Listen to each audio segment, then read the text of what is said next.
नमस्कार साथियों, मैं हूं आपका अपना हम सफर एसोसिएशन के बुलेट शंकर और आप देख रहे हैं, सुन रहे हैं आपका अपना ही चैनल। चलो आज कुछ नया सुनते हैं एक नए अंदाज में। वीडियो पसंद आए तो लाइक करें, सब्सक्राइब करें, शेयर करें और ना पसंद आए तो डिसलाइक करें और कमेंट करना ना भूलें। अकेले अकेले ना देखें, अपने दोस्तों के साथ भी शेयर करें। किसी ने क्या खूब कहा कि पैरों के नीचे है सोना, जिसे समझ जाओ तो नहीं पड़ेगा किसी से भी कहना कि बॉस अभी भी बाकी है मुझ में एक तमन्ना। नमस्कार, गुड मॉर्निंग, मैं यानी आपका हम सफर एसोसिएशन के बुलेट शंकर एक बार फिर से आपके बीच में एक नई कहानी लेकर के। बड़े ध्यान से सुनिएगा। एक किसान जो दिन भर कड़ी मेहनत करता, अपने खेतों में काम करता, लेकिन अचानक सा उसे एक कहानी ने चौंका दिया जहाँ हीरे मिलने की बात की गई थी। अभी इसके मन में उत्साह आया और ये सोचता है कि मैं भी हीरे ढूंढने चलूँगा। अपनी पत्नी से कहता है कि मैं कुछ ही समय में हीरे लेके लौटूंगा और तब तक तुम अपने मैके चले जाओ। जब मैं लौट के आऊँगा तो हम दुनिया के नंबर 1 अमीर व्यक्तियों में से एक होंगे। अब ये बात उसकी पत्नी सुनती है, उसके घर वाले सुनते, बड़े ही खुश हो जाते हैं। और ये जो किसान होता है वो अपने पत्नी को मैके छोड़ के आके अपना खेत जो है वो दूसरे किसान को बेच देता है और घूमने निकल जाता है हीरों की तलाश में।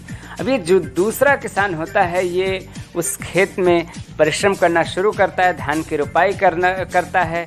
खेत की कोड़ाई करते समय वो जो पत्थर होते हैं वो साइड में फेंक देते हैं।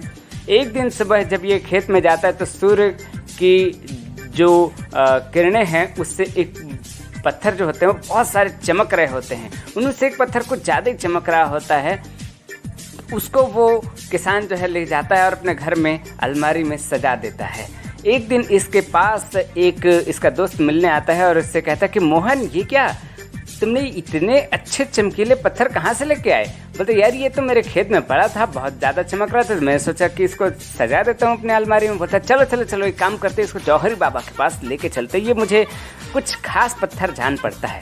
अब जौहरी बाबा के पास जैसे लेके जाते हैं, जौहरी बाबा बोलते हैं ये क्या, ये तो देश के नंबर 1 बेशकीमती हीरो में से एक है। अब ये जो किसान होता है वो फूला नहीं समझता है, जाके अपने पूरे खेत के सारे पत्थर टेस्टिंग कराता है। पता चलता है कि सच में वो देश के नंबर 1 बेशकीमती हीरो में से एक होता है। अब ये बात जैसे ही दूसरे किसान को पता चलता है जिसका खेत था, वो आओ देखा ना ताओ पहाड़ से नदी में कूद के अपनी जान दे देता है। साथ ही छोटी सी कहानी हमें सिखाती है कि मेहनत करने में पीछे मत हटिए। जैसे ही आपको कुछ अमेजिंग सुनने को मिले तो और अपनी मेहनत को बढ़ा दीजिए, क्योंकि क्या पता कुदरत के करिश्मे की कब बरसात हो जाए और आप जिसे ढूंढते हो उसी से आपकी मुलाकात हो जाए। और हाँ, एक चीज़ और कि ज़िंदगी आपकी है, इसे कभी भी व्यर्थ में मत जाने दीजिए। इसको जो आपकी ज़िंदगी है उस पर आपका अधिकार नहीं, उस पर पहला तो कुदरत का अधिकार है, दूसरा आपके बीवी बच्चे और इस देश समाज का अधिकार है। इसलिए मैं हमेशा से आपसे यही कहता हूँ कि ज़िंदगी आपकी है, इसे आप अपने से तो मत छीनिए। कुदरत भले ही छीने, लेकिन आप अपने से तो मत छीनिए।